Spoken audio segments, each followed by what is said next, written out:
Assalamualaikum warahmatullahi wabarakatuh.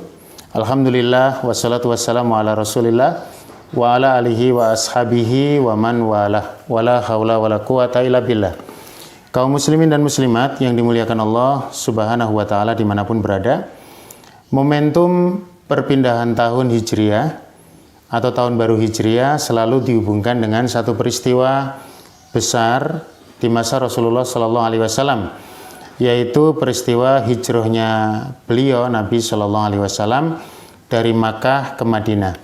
Tentu memang peristiwa hijrah ini adalah peristiwa yang agung, bahkan peristiwa yang bersejarah dan menjadi ruh yang luar biasa di dalam kita mengkaji kehidupan Nabi Sallallahu Alaihi Wasallam di dalam sirah nabawiyah. Apa sebetulnya yang dimaksud dengan hijrah itu sendiri? Kata hijrah ini memang sudah membumi di Indonesia. Bahkan kita sering mendengar ada ungkapan-ungkapan, ada artis hijrah, ada preman hijrah, ada selebriti hijrah, mungkin ada ustadz hijrah ya, ada mubalik hijrah dan sebagainya. Jadi memang dia sudah menjadi istilah yang membumi. Cuman sebetulnya apa makna hijrah itu? Menurut para alim ulama di dalam kitab-kitab komus ya, yang berbicara mengenai makna al-hijrah, maka makna hijrah itu memang mempunyai akar kata hajaro yahjuru hajron, yang maknanya bisa atarku meninggalkan, ada al-qat'u memutus, ada al-man'u mencegah, ada al-i'rad berpaling, dan ada makna-makna yang lain. Nanti kalau menggunakan akar kata hajaro yuhajiru muhajarotan, itu maknanya meninggalkan atau berpindah. Nah, tentu makna-makna tadi mempengaruhi kata hijrah ini untuk digunakan pada level apa atau pada situasi yang seperti apa. Namun secara terminologis atau istilah syar'i, ternyata hijrah ini punya makna yang khusus. Di antaranya disebutkan oleh Syekh Ahmad Ibn Muhammad Al-Fayumi bahwa makna hijrah itu mufaraqatu baladin ila ghairihi fa in kanat qurbatan lillah fahiya al-hijratu asyar'iyyatu. Mufaraqatu baladin ila ghairihi, meninggalkan satu negeri ke negeri yang lain, satu tempat ke tempat yang lain. Kalau dalam rangka mendekatkan diri kepada Allah, maka itulah yang disebut dengan hijrah syar'iyah. Tentu kajian hijrah ini sangatlah luas, namun pada kesempatan kali ini kita akan mencoba melihat sekilas bagaimana pada masa Rasulullah Sallallahu Alaihi Wasallam itu ada hal-hal yang masuk dalam kategori hijrah secara fisik. Jadi memang ada, dan ini menjadi satu hal yang luar biasa. Secara perjalanan kehidupan Nabi dan para sahabat itu real dicontohkan. Hijrahnya para sahabat dari Makkah ke Ethiopia atau ke Habasyah untuk mendapatkan suaka dari Raja Nasrani yang bernama Najasyi. Kemudian hijrahnya Nabi Shallallahu Alaihi Wasallam dan para sahabatnya dengan gelombang perjalanannya dari Makkah ke Madinah. Kemudian ada nanti hijrahnya kabilah-kabilah di sekitar Arab yang mereka datang ke Madinah untuk belajar kepada Nabi Shallallahu Alaihi Wasallam beberapa saat. Kemudian mereka kembali kepada kaumnya untuk memberikan pengajaran kepada mereka. Ini adalah hijrah yang sifatnya fisik, yang penting juga untuk mendapatkan porsi di dalam kajian-kajian keislaman. Sayang sekali kaum muslimin dan muslimat yang dimuliakan Allah, dalam kurikulum pendidikan Islam kita, hijrah ini tidak banyak dikaji, terutama yang hijrah secara fisik ini.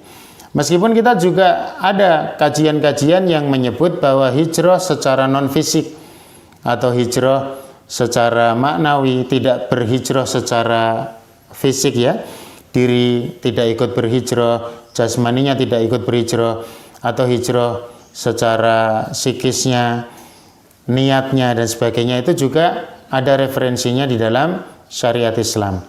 Misalkan ada dalam terminologi para ulama itu ada hijratut taubah. Orang berhijrah karena dia bertaubat. Artinya tidak hanya fisiknya saja yang berhijrah, tapi hatinya juga harus berhijrah.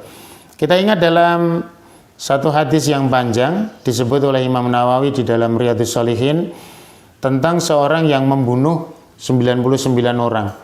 Kemudian dilengkapi sudah mencapai 100 orang.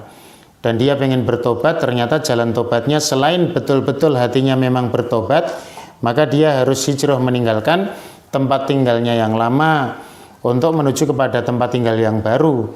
Sehingga dia mendapatkan lingkungan yang baru, dia tidak lagi berdekatan dengan potensi-potensi keburukan seperti membunuh itu. Karena itu lahir dari lingkungan dia yang lama, yang mana potensi membunuh itu memang menjadi semakin besar sehingga membunuh 1-2 nyawa menjadi biasa, bahkan sampai 100 nyawa. Meskipun dalam perjalanannya dia belum mencapai tempat yang baru, sudah Allah wafatkan. Nah ini kan orangnya belum sampai ke tempat hijrah yang baru, tetapi niatnya yang kuat. Indikatornya apa? Ketika diukur oleh malaikat rahmat dan malaikat azab, itu kan mana nanti kalau lebih dekat ke tempat hijrahnya berarti dia sudah betul-betul berhijrah. Tapi kalau masih dekat dengan tempatnya yang semula, berarti kan dia masih dekat dengan tempatnya yang awal. Ternyata setelah diukur jaraknya sama. Akhirnya indikatornya dilihat dari apa? Kemana kepalanya noleh. Nah ini penting ya. Jadi kalau kita jalan-jalan itu nolehnya harus kepada jalan yang benar itu. Karena yang dijadikan acuan itu nolehnya ternyata ke tempat yang baru. Berarti orang ini memang betul-betul sudah meniatkan dirinya untuk hijratul taubah. Maka kaum muslimin dan muslimat yang dimuliakan Allah Subhanahu wa taala, bahwa momentum pergantian tahun Hijriah itu bolehlah kita jadikan sebagai satu momen untuk kita berhijrah. Kita meneladani hijrah Nabi dan para sahabat secara fisik.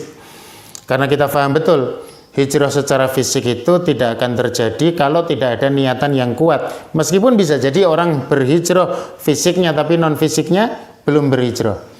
Faman kanat hijratuhu ilallahi wa rasulihi fa hijratuhu ilallahi wa rasulihi.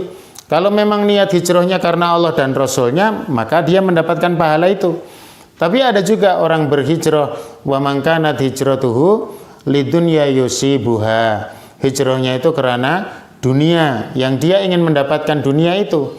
Awimra'atin yang kihuha, atau karena wanita yang ingin dia nikahi, fahijratuhu ila ma hajara ilaihi. Maka pahalanya ya dapatnya cuma itu.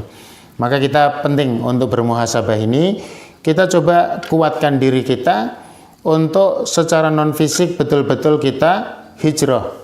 Al muhajiru ma hajara ma nahallahu anhu. Orang yang berhijrah itu adalah orang yang meninggalkan apa yang menjadi larangan Allah secara non fisik. Tapi secara fisik tampaknya kita juga terus berupaya untuk mencari komunitas yang baik dari yang buruk, komunitas yang lebih baik dari yang baik, atau yang lebih baik daripada yang baik sebelumnya. Terus meningkatkan kualifikasi keimanan kita dengan mendapatkan komunitas yang baru, tempat yang baru, dan tentu saja spirit yang baru, semangat yang baru di dalam berislam. Sehingga betul-betul semangat hijrah ini adalah satu semangat yang sifatnya menjadi tadzkirah, peringatan bagi kita. Tidak hanya ritual untuk dirayakan saja, tapi betul-betul kita memanfaatkan momentum ini untuk muhasabah dalam melihat apa yang sudah kita jalankan selama 1 tahun dan apa yang kita rencanakan untuk setahun yang akan datang.